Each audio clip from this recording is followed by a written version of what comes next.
Masa depan adalah suatu hal yang tak seorang pun dapat duga kepastiannya. Namun, sebagai insan manusia, hal terbaik yang bisa kita lakukan adalah mempersiapkannya. Halo Indonesia! Perkenalkan, kami dari tim Stakeholders IPB University yang beranggotakan saya, Satrio Wicaksono, dan rekan saya, Christopher Ezra, akan memaparkan makalah kami yang berjudul Valuasi Investasi Saham pada PT Kimia Farma Tbk. Studi kasus pada riset investasi KBMK 2020 dilakukan pada PT Kimia Farma Tbk yang merupakan perusahaan BUMN farmasi dan berafiliasi dengan 6 anak perusahaan dan mencatatkan saham perdana pada tanggal 4 Juli 2001 serta memiliki proses bisnis yang terintegrasi dari hulu ke hilir.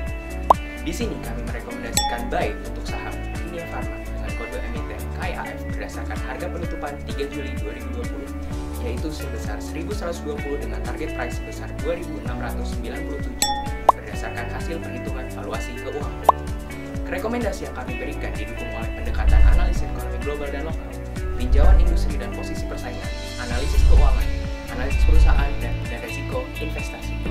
Merebaknya pandemi COVID-19 dan kemunculan isu babak baru perang dagang AS-China memengaruhi nilai tukar rupiah terhadap US dollar, sehingga pemerintah mengeluarkan kebijakan stimulus fiskal.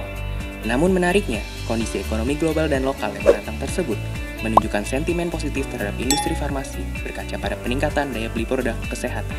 Setelah menganalisis ekonomi global dan lokal, kami masuk ke dalam tinjauan industri dan posisi persaingan, yang mana kami menggunakan analisis Porter 546 dan membandingkan PT Kimia Farma Tbk dengan Kalbe Farma, Sido Muncul, dan Tempo Scan Pacific, yang merupakan 4 perusahaan farmasi dengan kapitalisasi pasar tertinggi di Indonesia.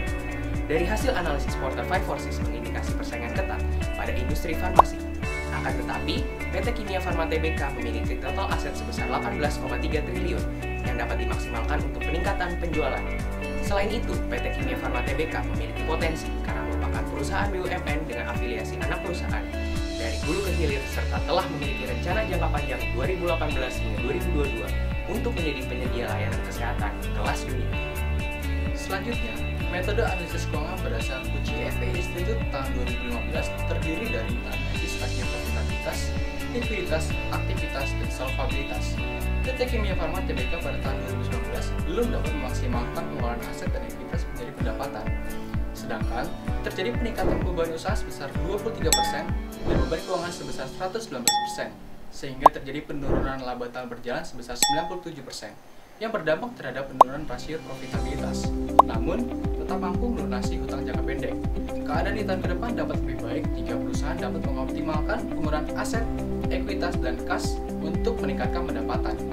Kami menggunakan metode discounted cash flow dengan pendekatan valuasi free cash flow to equity dengan komponen cost of equity sebesar 13,05%, terminal value growth sebesar 1,90% didapat dari return on capital. Menghasilkan proyeksi discounted free cash flow hingga tahun 2023 dengan valuasi nilai wajar saham PT Kimia Farma Tbk sebesar Rp2.697 per lembar.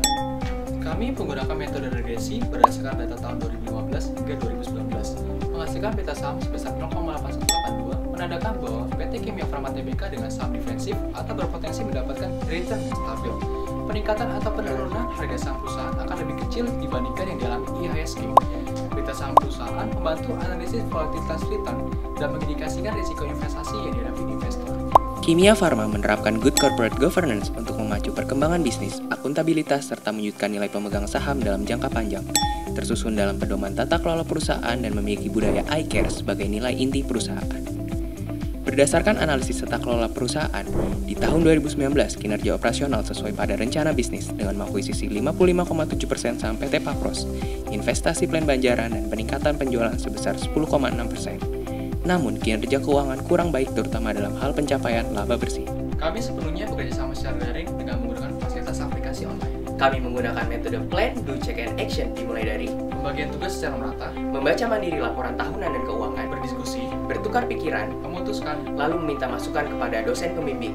Jalan-jalan ke BI, jangan lupa investasi. Sekian dari kami, terima kasih.